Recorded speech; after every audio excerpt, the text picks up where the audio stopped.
Shalom saudara-saudara yang dikasihi oleh Tuhan Yesus Kristus. Sebelum kita membaca dan merenungkan kebenaran firman Tuhan, mari kita berdoa. Di dalam kemurahan-Mu ya Tuhan, berkati kami dengan firman-Mu, supaya kami dimampukan oleh Tuhan dan ditopang oleh Tuhan. Buka hati dan pikiran kami untuk mengerti dan mampukan kami untuk melakukan firman-Mu. Di dalam nama Tuhan Yesus kami berdoa dan kami mengucap syukur. Haleluya. Amin. Saudara-saudara, pembacaan kita pada hari ini yaitu terambil dalam Efesus pasal 1 ayat yang ke-7. Sekali lagi Efesus pasal yang pertama ayat yang ke-7. Demikian firman Tuhan. Sebab di dalam Dia dan oleh darahnya kita beroleh penebusan, yaitu pengampunan dosa menurut kekayaan kasih karunia-Nya. Saudara-saudara dikasihi oleh Tuhan, kita adalah orang-orang yang ditebus oleh Tuhan. Kita adalah orang-orang yang diampuni oleh Tuhan. Kita adalah orang-orang yang dikasihi oleh Tuhan. Bahkan kita adalah orang-orang yang diselamatkan oleh Tuhan. Saya ingin mendasari pemahaman kita dengan satu dasar pemikiran bahwa kita adalah orang-orang yang telah ditebus oleh darah Kristus. Karena itu saudara-saudara dikasihi oleh Tuhan. Ketika kita ditebus, ketika kita diampuni, diselamatkan, bukan hanya berhenti kita percaya sampai di situ saja. Tetapi di dalam penebusan itu ada tanggung jawab yang harus kita lakukan dalam kehidupan kita sebagai orang yang percaya kepada Tuhan. Dan apa yang menjadi tanggung jawab kita sebagai orang-orang yang telah ditebus Tuhan, sebagai orang yang diampuni Tuhan, sebagai orang-orang yang dipulihkan, diselamatkan, bahkan dikasihi oleh Tuhan. Saudara-saudara, tugas dan tanggung jawab kita sebagai orang-orang yang telah diampuni, ditebus, dikasihi, diselamatkan oleh Tuhan, yaitu kita memberitakan tentang Yesus yang sudah menebus kita. Kita memberitakan tentang Yesus yang sudah mengasihi kita. Kita memberitakan Yesus yang sudah mengampuni kita. Dan kita memberitakan bahwa Yesus adalah Tuhan dan Juru Selamat dalam hidup kita. Sehingga saudara, orang mengenal Dia dan mengalami pemulihan itu. Orang mengenal Dia dan mengalami pengampunan itu.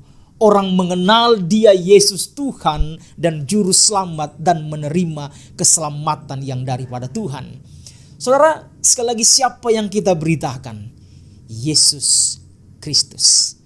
Dan bukan diri kita, bukan pengalaman kita, bukan latar belakang kita yang kita banggakan dan kita ceritakan kepada orang. Jangan sampai saudara kita terjebak dengan pengalaman-pengalaman kita. Jangan sampai kita terjebak dengan apa yang kita lakukan di masa lalu. Sehingga kita membanggakan diri kita dengan segala jenis mungkin kejahatan yang dahulu kita pernah lakukan. Saudara, terkadang orang memberitakan tentang latar belakangnya bahwa dia dulunya hebat. Dan ini saudara yang berbahaya dalam kehidupan kita sebagai orang yang percaya ketika kita ingin memberitakan atau menyaksikan kehidupan kita kepada orang mengenai Kristus yang sudah kita alami bagaimana Dia mengasihi dan mengampuni kita. Saudara, Rasul Paulus mengatakan semua latar belakang yang hebat itu dikatakan itu adalah sampah. Dalam konteks aslinya dikatakan itu adalah kotoran. Saudara, sesuatu yang tidak ada artinya apa-apa. Apakah bersaksi tentang masa lalu boleh? Absolutely boleh. Tetapi saudara, jangan sampai pengalaman kita, bahkan kehebatan yang menurut kita di masa lalu itu menutupi Injil yang seharusnya kita beritakan. Fokuslah kepada pemberitaan Kristus karena Dia sentral dari pemberitaan itu. Dan Dialah Injil itu. Sehingga saudara, orang lebih banyak mendengar tentang Kristus. Orang lebih banyak mendengar tentang Dia dan bukan tentang kita atau tentang pengalaman kita.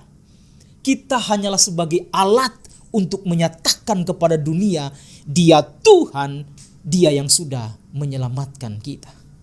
Jadi saudara-saudara yang dikasihi oleh Tuhan Yesus Kristus, mari kita memberitakan tentang Yesus Kristus. Bukan tentang saya, bukan tentang kita, bukan tentang pribadi kita. Tetapi fokuslah pemberitaan kita kepada Injil itu, yaitu Tuhan Yesus Kristus. Yesus Tuhan yang sudah mati, mengampuni kita, menebus kita, menyelamatkan kita lewat pengorbanannya di atas kayu salib. Itulah fokus pemberitaan kita kepada orang banyak. Karena saudara-saudara, tetaplah setia. Tetaplah teguh di dalam iman. Beritakan Tuhan Yesus Kristus kepada siapa saja, sehingga mereka mendengar tentang Dia dan mereka juga mengalami kasih Tuhan dalam kehidupan mereka. Sebagai orang-orang yang percaya, mari kita tetap memberitakan kasih Tuhan. Tuhan Yesus memberkati kita semua. Mari kita berdoa. Bapa di surga, terima kasih untuk kebenaran firman-Mu memotivasi kami bahwa sentral pemberitaan hidup kami adalah Kristus. Karena Engkau sudah menebus, Engkau sudah mengampuni, Engkau mengasihi kami. Karena itu Tuhan, mampukan kami untuk memberitakan tentang kasih-Mu. Engkau Allah yang menyelamatkan kehidupan kami. Di dalam nama Tuhan Yesus kami berdoa dan mengucap syukur untuk firman-Mu. Haleluya. Amin.